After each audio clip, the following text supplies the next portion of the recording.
Rockshox Judy T2 1998 or 97, I think is 98. Good condition uh, at the inner bushings, Teflon bushings or whatever they used back then for this retro fork.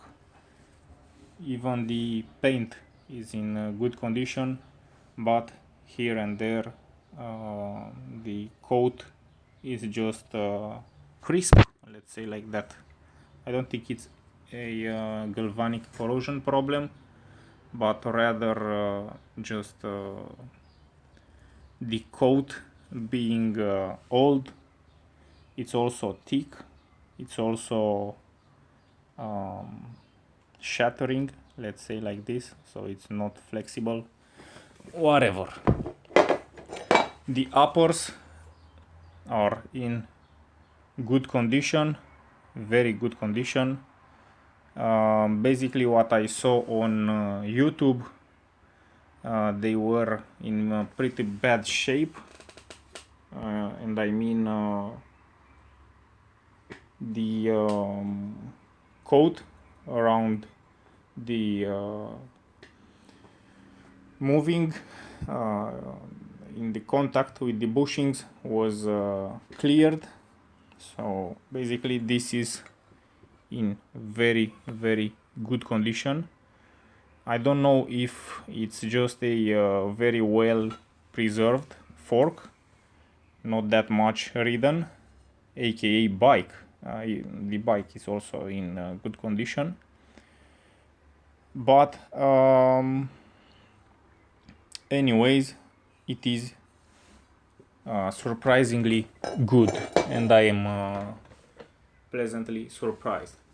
Not that pleasantly surprised, I'm about the system with these elastomers. I don't know if it is just a foam or a gel or a whatever, rubber, silicone, it doesn't matter. I don't know what color red means on their webpage. I don't care, even though I will search, and I already searched. I didn't memorize this information. But anyways, why I say I am not that pleasant, even though the fork is in very good condition and I love it, is because of these elastomers. I'd rather have a coil softer or harder somehow. Maybe you can how you can say that,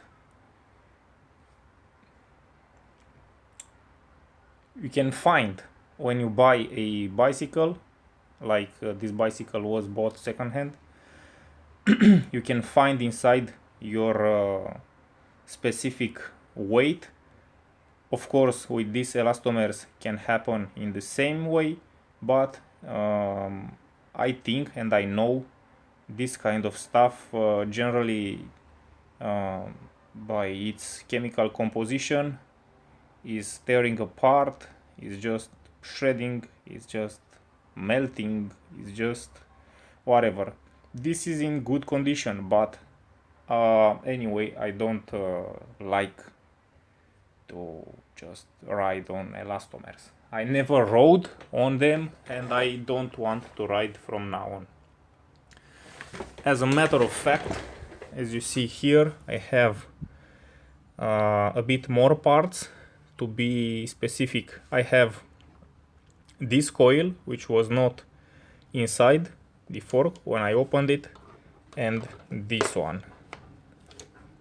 Basically, this was the standard setup with the original coil and elastomer down below, exactly like this.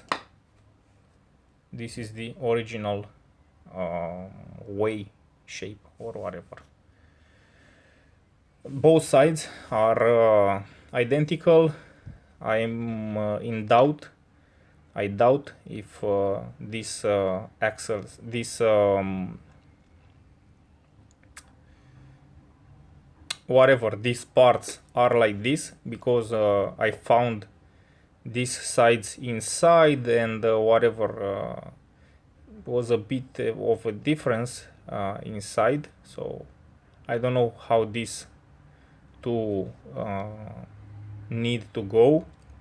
Maybe I will find, hopefully not the hard way, but I put them how I considered. I will check again, but in principle is a similarity between left and right, no matter what I found inside, and hopefully there will be no problems. So I came up with the solution. As you can see here, I found a coil from the more coils I have, spare parts, coil, whatever.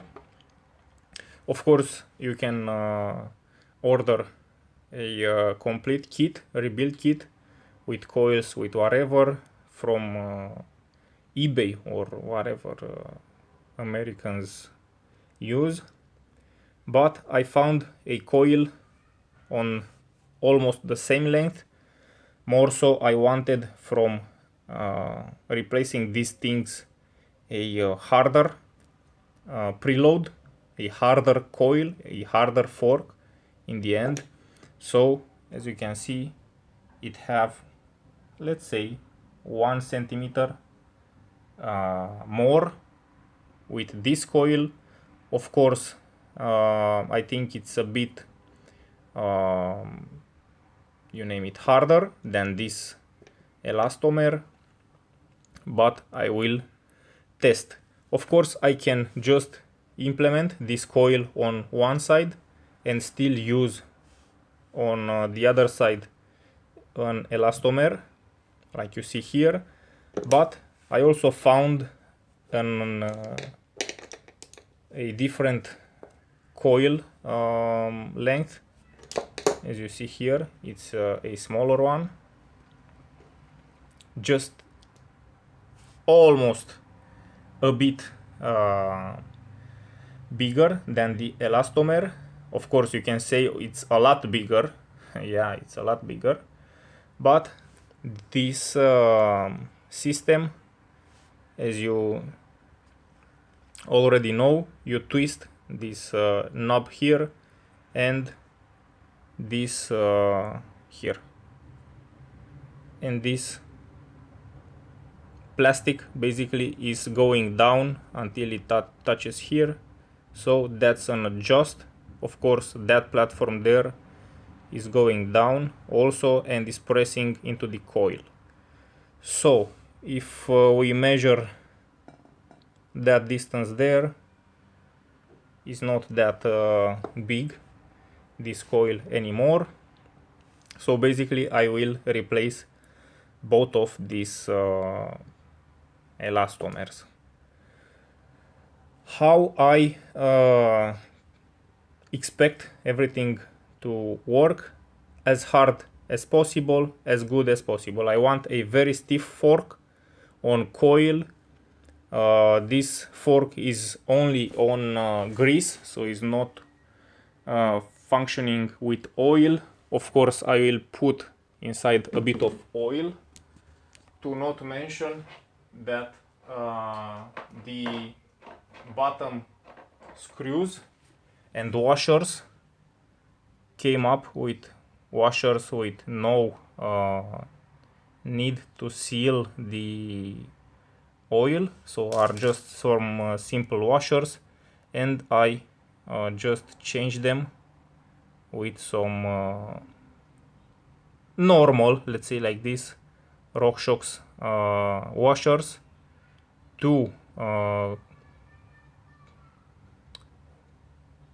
Two-piece washers. One is metal or aluminum, the other one is plastic or rubber, I don't know. I will expect from them, it's a 50-50 chance experimental chance. If they leak oil, the fork will remain as standard, only with grease inside, but if not, it will have also some mix of oil inside. So again, at the spring rates, harder the better, or as hard as possible it is the best, because I somehow want to replicate a rigid fork bike or setup, but with a bit of let's say suspension, or a bit more tolerance if I hit hard or very hard with the front. But at riding on tarmac, on gravel, on whatever, I want it stiff. This let's say you can see it's exiting a bit hard, which is awesome. Basically, the elastomer, when you remove it, you saw it was a lot easier than what I'll show you here. I improved and I improvised. So basically this elastomer is holding into this hole, tiny hole of course, on a plastic whatever tiny end there. So if I would just put the coil over it, it will just have a lot of play. And of course, because it is not like on this side, this coil I mean, it is not guided, it will touch inside of this upper tube. And I want this plastic and also this black plastic to touch on the tube, not the coil. I took a let me put this back. Poing. I took a bar, a small part of a molten plastic with the heat gun. I cutted it a bit with a screwdriver, Phillips screwdriver. I just put a bit of heat from a flame, and I melted the inside, which is almost that big. After I pressed it inside, of course it is now holding a bit more tight than the original fit.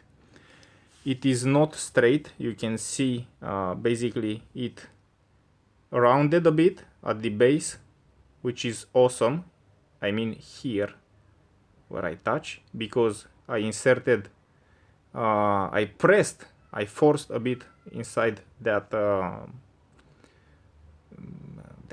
black nut, that black plug, that black whatever. And of course, when I will insert with one hand, it is going easy first part, but after it crosses that section, that a bit wide section, it's going perfectly inside. And as you can see, it is almost perfect, with just minimal effort, with a bit of improvisation and imagination. So this is one side, the other one is the other side. Let me try few attempts with these shafts. That's how they are called, shafts. Let me try with these shafts to see if I got the idea how to install them, and after that let's see what's the end result.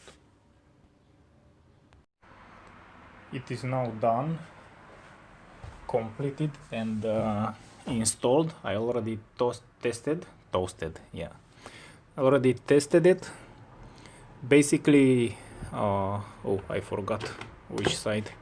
The right side is unadjustable because the spring was compressed before I locked this nut. I couldn't rotate from it if I just installed it a bit more loose from the first time. So basically this is on maximum now, but the left one is able to be adjusted even stronger or even stiffer than this.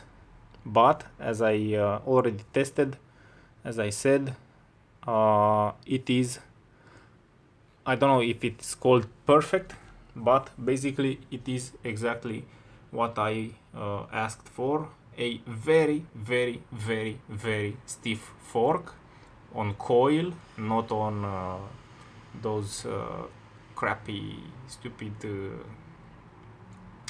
elastomers. And to be honest, as I felt it, it is almost perfect. I don't even take in consideration the spring rate right now, because I can make it both a bit harder and both a bit and also a bit looser, or I don't know what's the measurement for coil, to be softer, so a bit softer. But to be honest, taking in consideration that from my spare parts I have two coils, you know, from that diameter, and the sizes of them were different. So one was that big and the other one was even bigger, which were perfect, perfect, perfect. I can't even complain now about the spring rate, because for sure it is stiff. So let's push a bit with our hands to see, because it is stiff, to see how stiff it is at the eye. But in the end, the final adjustments and opinion will be on the bike with a proper fitment after few rides, testing in different conditions. So let's see it, because it is very beautiful and very stiff, as I said.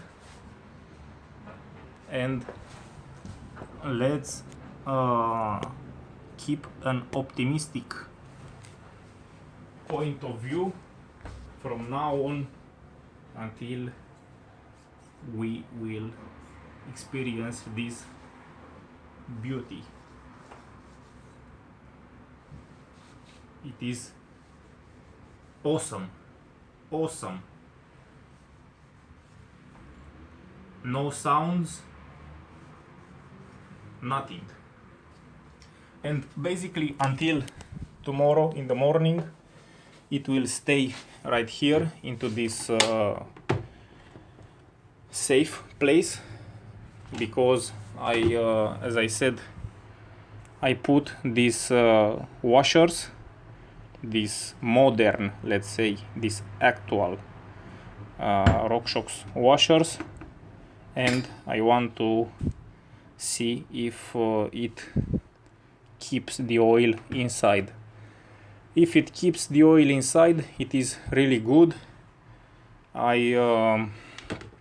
used I think almost 10 milliliters each side. To be honest, I could have put a bit more, but in the end, if it lose oil, it is nonsense. It is for nothing. Hopefully, or maybe in future, I will open the upper nuts and I will put inside another 10 milliliters left and right. And with this, I will end this episode.